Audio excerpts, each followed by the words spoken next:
اعوذ باللہ من الشیطان الرجیم بسم اللہ الرحمن الرحیم۔ اللہ تعالیٰ نے مسلمانوں کو بعض چھوٹی چیزوں میں بڑی برکت عطا کی ہے۔ بسم اللہ الرحمن الرحیم بھی اس میں شامل ہے۔ اس آیت کے ذریعے اللہ تعالیٰ کی غیبی مدد حاصل ہوتی ہے۔ اس چھوٹی سی آیت میں اس قدر طاقت ہے کہ کوئی عام مسلمان اس کا تصور بھی نہیں کر سکتا۔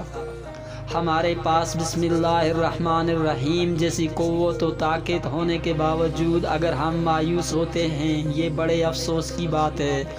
بسم اللہ الرحمن الرحیم کے بڑے فضائل ہیں۔ رسول اللہ صلی اللہ تعالیٰ علیہ وسلم نے فرمایا کہ مجھ پر ایک ایسی آیت اتری ہے کہ کسی نبی پر سوائے حضرت سلیمان علیہ السلام کے ایسی آیت نہیں اتری۔ وہ آیت بسم اللہ الرحمن الرحیم ہے۔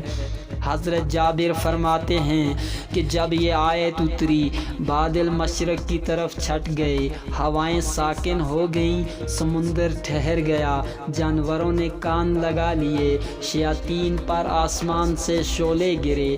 پروردگار عالم نے اپنی عزت و جلال کی قسم کھا کر فرمایا کہ جس چیز پر میرا یہ نام لیا جائے گا میں اس میں ضرور برکت دوں گا۔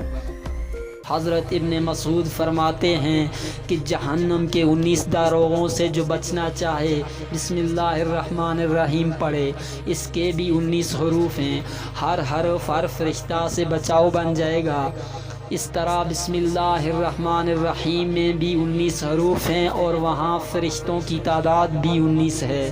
مسند احمد میں ہے، حضرت صلی اللہ تعالیٰ علیہ وسلم کی سواری پر آپ کے پیچھے جو صحابی سوار تھے ان کا بیان ہے کہ حضور نبی کریم صلی اللہ تعالیٰ علیہ وسلم کی اونٹنی ذرا پھسلی تو میں نے کہا شیطان کا ستیہ ناس ہو۔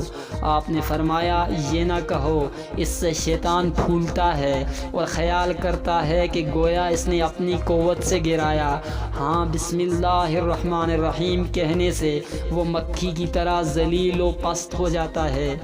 ایک حدیث میں ہے کہ جس کام کو بسم اللہ الرحمن الرحیم سے شروع نہ کیا جائے وہ بے برکت ہوتا ہے۔ وَمَا عَلَيْنَا إِلَّا الْبَلَاغُ الْمُبِينُ۔